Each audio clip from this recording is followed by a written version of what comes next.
Hi everyone, நான் உங்கள் doctor Sasitharan. So நம்ம இன்றைக்கி பார்க்க போகிற மெடிக்கல் கண்டிஷன் என்னென்னு கேட்டிங்கன்னா, குழந்தைங்க பெரியவங்களுக்கு இந்த சம்மர் டைமில் இந்த வெயில் தாக்கம் ரொம்ப அதிகமாக இருக்கக்குள்ள வரக்கூடிய ரொம்ப காமனான ஒரு 3 ஸ்கின் இன்ஃபெக்ஷன் தான் பார்க்க போகிறோம். அதை பற்றி டீட்டெயிலாக நம்ம இன்றைக்கி வீடியோவில் பார்க்கலாம். வாங்க வீடியோக்குள்ளே போகலாம்.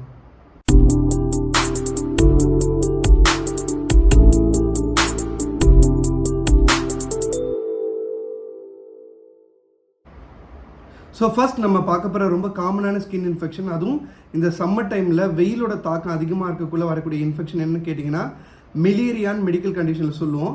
உங்களுக்கு சிம்பிளாக சொல்லணும்னா வேர்க்குருன்னு சொல்லுவீங்க. வேர்வையால் அந்த ஸ்வெட் கிளாண்ட் சொல்லுவோம், அந்த செக்ரீஷன்ஸ் வரக்கூடிய ஏரியாவில் வந்து அடப்பு ஏற்படும், இல்லைனா ரொம்ப எக்ஸஸாக செக்ரீஷன் வரும். அதை நீங்கள் இந்த பவுடர் அந்த மாதிரி போட்டு நீங்கள் அடைக்கக்குள்ள அது ஸ்வெட் கிளாண்ட் அக்ளூஷன் சொல்லுவோம். அதுதான் மெலேரியான்னு சொல்லுவோம். ரொம்ப ஒரு காமனான ஒரு கண்டிஷன் வேர்க்குரு.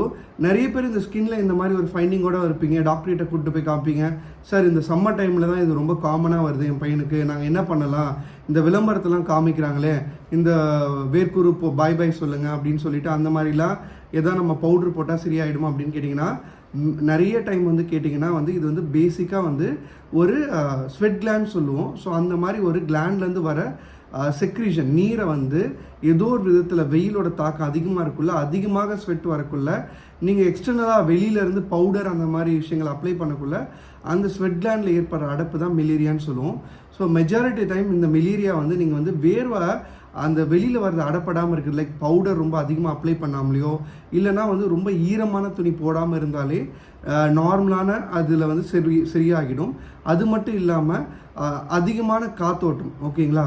ஸோ வென்டிலேஷன் அதிகமாக இருக்கிற இடத்துல இருந்தாலும் இப்போ ரொம்ப வியர்வை இருக்கிற மாதிரி வச்சுக்காமல் இருந்தாலே நிறைய டைம் இந்த மெலேரியா தானாகவே செட்டில் ஆகிடும்.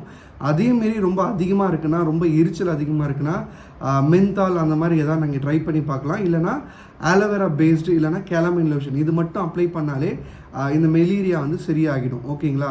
ஸோ இதுதான் ரொம்ப காமனான ஒரு சம்மர் டைமில் இருக்கக்கூடிய ஒரு ஸ்கின் இன்ஃபெக்ஷன். ஸோ ரெண்டாவதாக என்ன சார் ரொம்ப காமனான ஒரு ஸ்கின் இன்ஃபெக்ஷன் கேட்டிங்கன்னா டீனியா இன்ஃபெக்ஷன் சொல்லுவோம். இந்த டீனியான்றது ஒரு ஃபங்கல் இன்ஃபெக்ஷன். அதாவது எந்தெந்த இடத்துல அது வருதோ அதுக்கேற்ற மாதிரி அதோட பேர் மாறும். இப்போ தலையில் வந்தால் கேப்பிட்டிஸ் சொல்லுவோம், மார்பகத்தில் வந்தால் வெர்சிகலர் சொல்லுவோம். இதே தொடையில் வந்ததுன்னா டீனியா க்ரூரிஸ் சொல்லுவோம். இந்த பாக்டீரியாவில் ஃபங்கல் இன்ஃபெக்ஷன், ஒரு குறிப்பிட்ட ஃபங்கல் சொல்லுவாங்க. இந்த பாக்டீரியா வைரஸ் மாதிரி அது ஒரு கண்ணுக்கு தெரியாத ஒரு நுண்ணுயிர் கிருமி.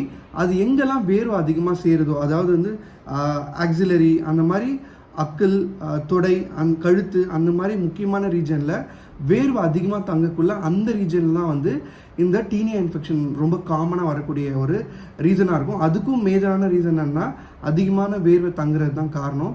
ஸோ எப்படி சார் ப்ரிவென்ட் பண்ணுறது கேட்டிங்கன்னா, ஸோ நான் சொன்ன மாதிரி அடிக்குவேட்டான வென்டிலேஷன், காத்தோட்டம் அதிகமாக இருக்கிற மாதிரி ரூமில் இருக்க பாருங்கள். வெயில் தாக்கம் அதிகமாக இல்லாத மாதிரி உங்களை நீங்கள் ப்ரொடெக்ட் பண்ணிக்கலாம். அதாவது ரொம்ப ஈரமான ட்ரெஸ்ஸஸ் போடுறத அவாய்ட் பண்ணிக்கலாம். அதே மாதிரி ஒரே துணியை அடிக்கடி மாற்றி இன்னர்ஸ் போடுறது அடிக்கடி மாற்றி ஒரே இது போடாமல் ஃப்ரீக்வெண்ட்டாக சேஞ்ச் பண்ணிக்கிட்டும் ரெகுலராக க்ளீன் பண்ணாலுமே இந்த டீனியா க்ரூரிஸ் இந்த மாதிரி இன்ஃபெக்ஷன்ஸ் இந்த ஃபங்கல் இன்ஃபெக்ஷனை ட்ரீட் பண்ணலாம்.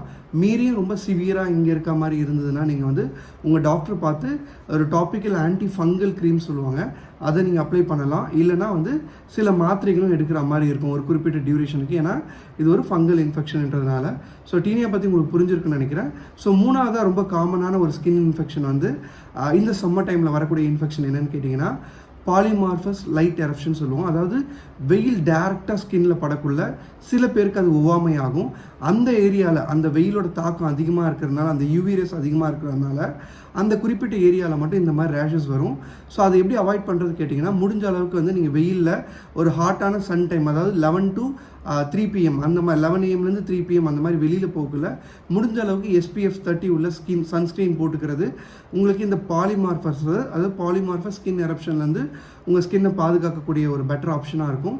அப்படி இல்லாத பட்சத்தில் இன்கேஸ் சார் எனக்கு இந்த மாதிரி எனக்கு தெரியல, நீங்கள் சொன்னதுக்கப்புறம் தான் தெரியும், இந்த வெயிலோட தாக்கத்தினால என் உடம்பு ஃபுல்லாக இந்த மாதிரி குட்டி குட்டி ரேஷஸ்லாம் இருக்குது, இப்போ நான் இதை எப்படி ப்ரிவென்ட் பண்ணுறது கேட்டிங்கன்னா, உங்கள் நியர்பையில் இருக்க டாக்டரை கன்சல்ட் பண்ணிங்கன்னா ஒரு தேவையான ஒரு சில குறிப்பிட்ட லோக்கல் மாய்ஸ்சரைசர் இல்லைனா வந்து skin ointment, steroid ointment, topical ointment கொடுக்குற மாதிரி இருக்கும். அதை வந்து இது வந்து சரி பண்ணுறதுக்கான சான்ஸ் ரொம்ப நிறையவே இருக்குது. ஓகேங்களா? ஸோ இதுதான் நான் சொன்ன அந்த 3 முக்கியமான இந்த சம்மர் டைமுக்குனே உரிய ஸ்கின் இன்ஃபெக்ஷன்ஸ். உங்களுக்கு இது தவிர்த்து வேறு ஏதாவது டவுட் இருந்தாலும் நீங்கள் கமெண்ட் செக்ஷனில் மென்ஷன் பண்ணலாம். அதை பற்றி நம்ம டீட்டெயிலாக டிஸ்கஸ் பண்ணலாம். Until then bye from doctor Sasitharan.